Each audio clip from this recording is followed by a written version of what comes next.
Besides thinking and not forgetting about travel essentials, there are so many things you must do before you go on international trips. It can be quite stressful since there are so many of them. However, some of these are so important that if you forget, you might end up having to buy a new flight. Number 1, check your passport expiry date. Do you know that even though your passport says it expires on July 2018, does not mean you can travel outside the country 2 months or 3 months before, because you need to have at least 6 months left on your passport. There are people who have been so excited to hop on the flight and get to where they want to go, but they have been stopped because their passport valids less than 6 months.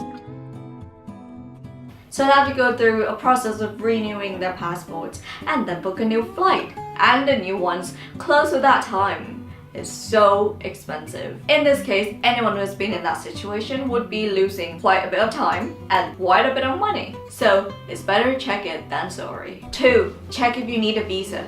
How embarrassing and stressful can it be to, be rejected and said, you actually need to get a visa at the customs? Pretty stressful, because then you're in another country and you have to go through the hassles of, oh my god, are they going to let me apply visa there? Or do I have to take a flight back right now? You can easily do this search and find it out yourself on Google. There are so many more restrictions than you actually think. Fun fact of the day, do you know that you need to get a visa to visit China even though you're UK passport holders? Another one is, do you know that you need to get a tourist card in order to visit Cuba? 3, get an adapter beforehand.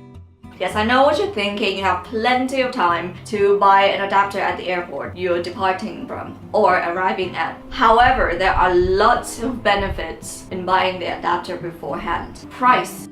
You would be surprised how expensive adapters are at the airport. The ones you usually buy will cost about £10, but the ones that can be used globally if you're a frequent traveler, you might end up having to pay £30, up to £100. How ridiculous is that? It's a lot of money. What you can do instead is maybe go to a Poundland and buy something cheaper and still functional, or get it somewhere online where it's so much cheaper than buying at the airport. No time or the unexpected. Yes, everyone always think that they'll have a lot of time to go shop at the duty free and spend all that time shopping. But the thing is, there's so many unexpected things that you could never imagine. For instance, you might have left the house really early, but the traffic on that day is super terrible that it delays you by a couple hours and you end up checking in about an hour before. I don't think you would have time to even consider buying an adapter. You would be running for your life to the gate. The second one I can think of is that your flight was delayed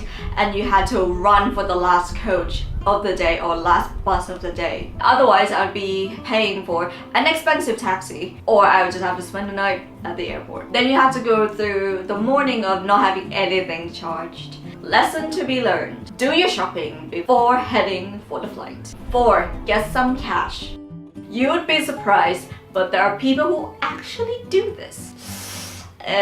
Me. They would always think there's an option of paying things by cards, or they can always withdraw from the ATMs. But there are some problems with doing that. Places only accept cash. Let's say you're going to a local market in Asia or a town close to a snow mountain in Germany. It is very unlikely that they will accept cards more than cash. Pretty much the further you're traveling away from the main cities, the more chance of you needing your cash. Cannot find an ATM. This is such a big issue. Unless you stay where civilizations exist, then expect to find so little ATMs. And it has become more difficult now these days because we are now aware that fake ATMs exist. This means we have to be more careful and more selective of which ATM we use. So it is important to have cash in your hands. Don't carry too much money because you will be a target of